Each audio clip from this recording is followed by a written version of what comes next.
Hey guys, I just wanted to make a little video for you. Thank you, first of all, for renting our camper. But I wanted to make this video just so that you had something to look at if you had any questions to help you kind of operate the RV and stay comfortable.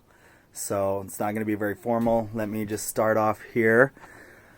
So this is the inverter. This runs on the coach batteries. If the coach battery is on, you should be able to turn it on. Yep, lights up. You can plug the TV and the DVD player in here. There should be some DVDs either up in this cabinet. I think, no. If they're not up there, then they're down in this seat. You lift up the cushions, pull up the lid, and there's a whole bunch of DVDs under there. Okay, and then we're going to go over here.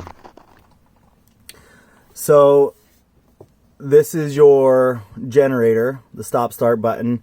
Pretty simple. If you push and hold stop, it primes the motor. And then all you have to do is hit start. Wait till the light is solid. Now it's running. With the generator on, you could run everything. You can run the air conditioner, you can run the microwave, whatever. If you just want to run like the water pump, for example, all you need to do is have the coach battery on. Then you can turn the water pump on, the light will come on, and then you're good to use the sink. For the water heater, if you want to turn the water heater on, like let's say you're at a campground and you want to take a shower, you can turn it on, turn the LP gas on, and then that'll turn your hot water heater on. If you want to check your batteries are full, you just push these buttons. The freshwater tank is 2/3 full. Black water tank is 2/3 full. Gray tank is empty. Let's see, what else? I'm going to talk about these switches down here. So you can see there's this disconnect coach battery. So if you disconnect this, you won't be able to turn on like the lights in the motorhome. You won't be able to turn on the water pump or anything like that. There's really no reason to turn it off. So I would just leave it connected. Down here you have the outside light. That's on, off, and then you have the awning. And you just push and hold this button. The awning comes out. Push it up and it goes back in. Okay, let's see what else. I want to talk a little bit about this fridge. So you see that you've got an auto, off, and gas. So you're going to put it on auto when you're plugged into power, like at a docking station in an RV campground or something. Okay. But if you're driving, you need to have it on gas. Now, what I just did, see, you don't want to switch it all the way over real fast or else it will not work. And you got to keep an eye on this light. If this starts flashing, the fridge didn't actually ignite, which means that it's not actually getting cold. That's only if you're running it on gas. You can run this fridge on both electricity and propane. So you want to just be careful of that. Give it some time. Like if you're switching it, if you're leaving the RV park and you're about to turn it on propane because you're going to go drive somewhere, okay, turn it from auto to off, wait a little bit, and then turn it to gas. It'll save you a lot of headache. You've got your thermostat over here. This is pretty basic. Turn it up, the heat comes on. Yeah, that's pretty much everything in here. Then when you come out in this first little box down here, you'll see. So you've got a little dial indicator here. This is saying that the propane tank is halfway full. This valve right here is what you would use to turn the propane gas on and off. So like if you want to use the hot water heater and take a shower, you're going to want to turn this valve on. If you're not using it, you can turn it off or leave it on. I mean, it's fine.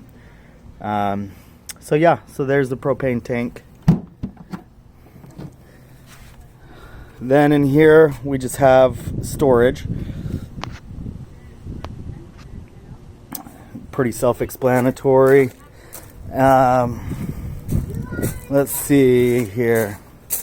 Okay, so down in this box, this is your sewer connection. So as you can see on the left hand side, that's your black water valve, and on the right hand side, that's the gray water valve. Black water is for like the toilet, and the gray water would be like the sink, the shower.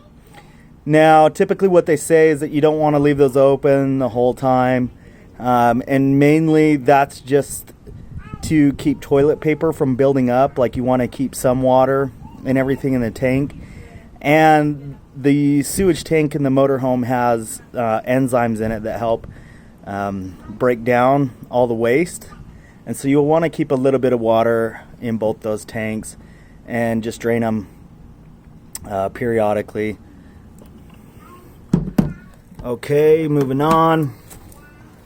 This is the generator.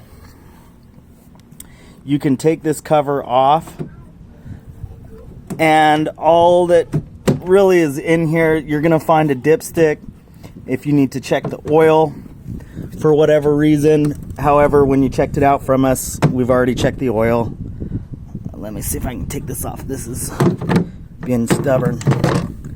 But just in case, if for whatever reason the switch inside the motorhome doesn't work, you can start it right here, and you can hit the stop prime button, prime it, and then hit the start button, and there you go. That's how you'd start your generator if the coach isn't working for whatever reason. You can check oil down here, but like I said, we will check it before you guys take it anyway, so no need. Next, we have the power. So this electrical box is actually your power out from the generator. So when you go to an RV park and you want to plug in, you just pull this out. You've got probably, I don't know, 20 feet of electrical cord here you can go plug in. But then when you're back on the road or something and you want to be able to run the generator, all you have to do is plug right back into this electrical box, and now you're hooked back up to the generator. And that's about it on that. I wanted to show everybody, these are water filters, and it just helps purify the water, so it's a little bit better, more drinkable when you guys hook up to your water at the RV park. Each one of these should have a this is a regulator. Actually, it reduces the water pressure. If you don't use one of these, the pump will probably start leaking because it's not really designed to handle that high water pressure. And let's see, I think that's about it. This is the tank where if you wanted to, let's say you're planning on dry camping, right? So you don't want to stay at a motorhome park. What you'd do is you'd pop this cap off, take a garden hose, fill it up, and then that'll fill up your onboard water tanks so that you can have water while you're dry camping. Over here we have, this is the cable TV hookup. If you stay at a park and you want to hook up cable TV, you can. And then over here you have your city water connection. So when you pull up to the RV park, they'll typically have a water spigot, and then you can take any one of these white hoses and attach that filter with the regulator on it from the water spigot to this connection over here. And then you don't have to, you have endless water. You can run it all day and yeah, be good. So yeah, that's about all there is to it. We're also going to put together like a little booklet, and I'll do pictures and I'll label everything. And then that way you get confused, you can look at the book or the video. Or if you want, just give Carolee a call and we'll happily answer any of your questions. Thanks. Bye.